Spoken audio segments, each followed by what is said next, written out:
Alors, voyons si vous êtes d'accord avec ça. Innovation, collaboration, diversité, esprit client. Et si toutes ces belles valeurs affichées sur votre site web n'étaient en réalité que du marketing? Prenons un exemple simple. Une entreprise affirme encourager les initiatives.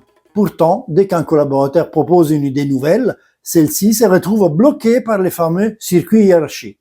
Résultat, tout le monde attend une validation avant d'agir, plus personne n'ose prendre d'initiative. Bonjour, je suis Paolo Andreassi. Ma mission, vous aider à booster votre performance en intégrant concrètement les sciences sociales dans votre management. Si ces sujets résonnent avec vos préoccupations, abonnez-vous dès maintenant pour ne rien manquer. Problème, pourquoi existe un écart entre valeurs déclarées et culture réelle? Beaucoup d'entreprises affichent de belles valeurs, mais ces valeurs restent souvent des mots sur un mur ou sur un site internet. La réalité, c'est que la véritable culture d'une organisation est façonnée par des comportements concrets, des règles tacites et des décisions quotidiennes, bien plus que par les déclarations officielles. Selon Edgar Schein, expert reconnu en culture d'entreprise, celle-ci se structure autour de 3 niveaux. D'abord, nous avons les artefacts visibles, c'est qu'on observe directement. Bureaux, aménagements, réunions, outils, comme par exemple des open space favorisant ou non les échanges, ou encore la fréquence et la durée des réunions quotidiennes. Ensuite, nous tenons les valeurs déclarées,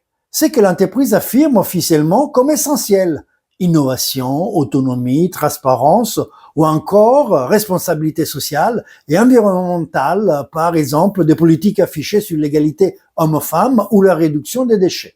Et pour finir, on a les postulats fondamentaux, les croyances profondes, inconscientes, qui guident réellement les comportements, comme se prend vraiment les décisions, qui est réellement valorisé, comment on réagit face à l'échec, ou encore si les décisions importantes sont prises de manière collaborative ou uniquement par quelques dirigeants sans consultation des équipes. Les problèmes majeurs, ce sont les postulats fondamentaux qui dominent et déterminent vraiment la culture d'entreprise, mais ils sont presque toujours invisibles. Les dirigeants pensent souvent que les valeurs affichées suffisent pour influencer la culture. Faux. La culture découle naturellement des comportements réels, souvent inconscients, adoptés au quotidien. Voici un exemple. Une entreprise prétend favoriser la collaboration et la co-construction, mais en réalité, toutes les décisions importantes sont prises en comité restreint, à huis clos, sans réelle participation des équipes. Ce n'est donc pas la construction qui est réellement prônée, mais bien l'exclusivité décisionnelle.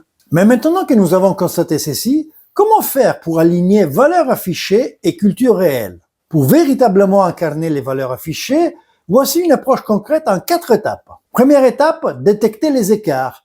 Analyser objectivement qui est récompensé ou sanctionné dans votre organisation.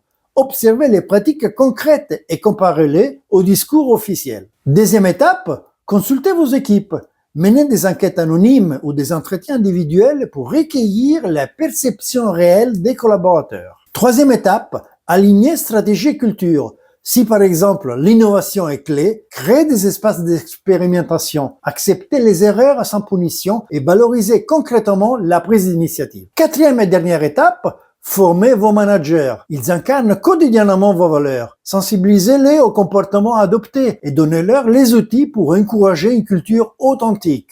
J'ai connu une entreprise affichant une culture ouverte au feedback. Pourtant, en réalité, donner un avis différent à un supérieur était mal perçu. Résultat, silence et conformisme général. Pour changer cette dynamique, l'entreprise a mis en place un système de mentorat, clarifié les règles implicites et activement encouragé un environnement bienveillant pour le feedback. Avec quoi comme résultat? La culture réelle s'est progressivement alignée sur les valeurs affichées. En fin de compte, la culture ne se décrète pas. Elle se construit chaque jour un geste à la fois. Et vous, quelles valeurs votre entreprise affiche-t-elle? Et quelles valeurs applique-t-elle réellement au quotidien? Partagez votre expérience en commentaire et voyons ensemble comment faire évoluer positivement votre culture d'entreprise. Pour résumer, les valeurs affichées ne suffisent pas à définir la culture de votre entreprise. La vraie culture est dictée par les comportements réels et les règles tacites. Pour réussir, détectez les écarts, interrogez vos équipes, alignez la culture et la stratégie et formez vos managers. Si cette vidéo vous a été utile, pensez à vous abonner, à explorer mes autres contenus. À la semaine prochaine.